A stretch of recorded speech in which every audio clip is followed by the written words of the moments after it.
Halo Mams, saya Erin dari Nakita ID.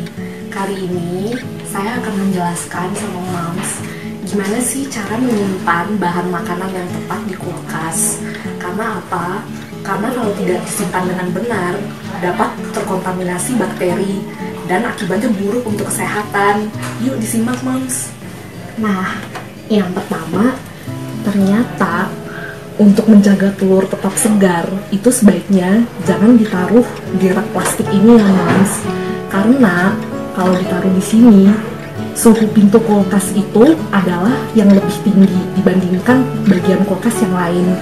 Jadi kalau misalkan telur disimpan di sini, nanti akan cepat membusuk. Jadi sebaiknya telur itu disimpan di suhu yang kurang dari 20 derajat Celcius ya Mams, supaya mencegah adanya bakteri yang masuk ke dalam telur. Nah, yang kedua, untuk susu segar dan makanan yang cepat membusuk seperti daging mentah, itu sebaiknya ditaruh di bagian bawah kulkas ya Mams, karena akan menjaga supaya bahan makanan lebih tahan lama.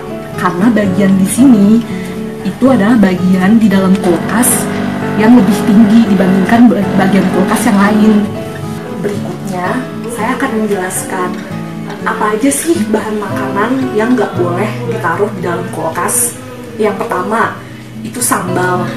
Karena ternyata jika sambal ditaruh di dalam kulkas, itu akan menyebabkan kualitas dan rasanya tidak dapat bertahan lama dan akan susah dikeluarkan dari dalam wadah, sehingga susah untuk konsumsi makan. Lalu yang kedua, jangan menaruh kentang di dalam kulkas ya Mams, karena kentang akan mengeluarkan semacam gas dan uap yang akan membuat bahan makanan lain itu akan cepat membusuk. Dan juga kentang akan cepat menghitam ketika dikeluarkan dari dalam kulkas dan akan dimasak. Jadi jangan taruh kentang di dalam kulkas ya Mams. Kemudian ada roti. Kenapa sih roti sebaiknya tuh jangan ditaruh di dalam kulkas? Karena itu akan cepat kering dan tidak enak rasanya ketika dikonsumsi.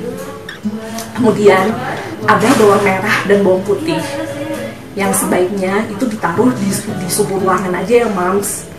Lalu ada juga tomat. Nah, tomat itu akan lebih baik jika disimpan di suhu ruangan ya Mams, supaya wujudnya tidak mudah pucat dan juga tidak cepat lembek ketika akan dimasak menjadi suatu hidangan. Lalu ada juga kopi. Nah, kopi itu rasanya akan berubah Mams ketika ditaruh di dalam kulkas. Jadi sebaiknya hindari menaruh kopi di dalam kulkas ya Mams. Berikutnya saya akan menjelaskan juga apa aja sih yang sebaiknya dihindari ketika kita sedang berada di sekitar kulkas. Nah, yang pertama, jangan biasakan menaruh handphone atau alat elektronik lain di atas kulkas atau di sekitar kulkas. Kenapa? Karena itu akan memicu naiknya tekanan yang bisa menyebabkan kulkas meledak loh Mams. Lalu yang kedua,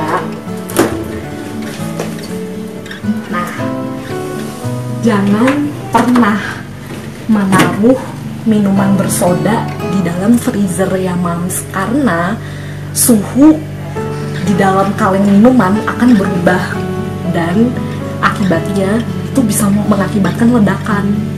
Nah, kemudian yang ketiga adalah jangan membersihkan bunga-bunga es atau kotoran yang ada di dalam kulkas dengan benda yang tajam ya Mams, karena itu dapat merusak pipa pembeku yang ada di dalam kulkas. Nah, demikian Mams seputar tentang kulkas hari ini. Semoga bermanfaat ya Mams. Dadah.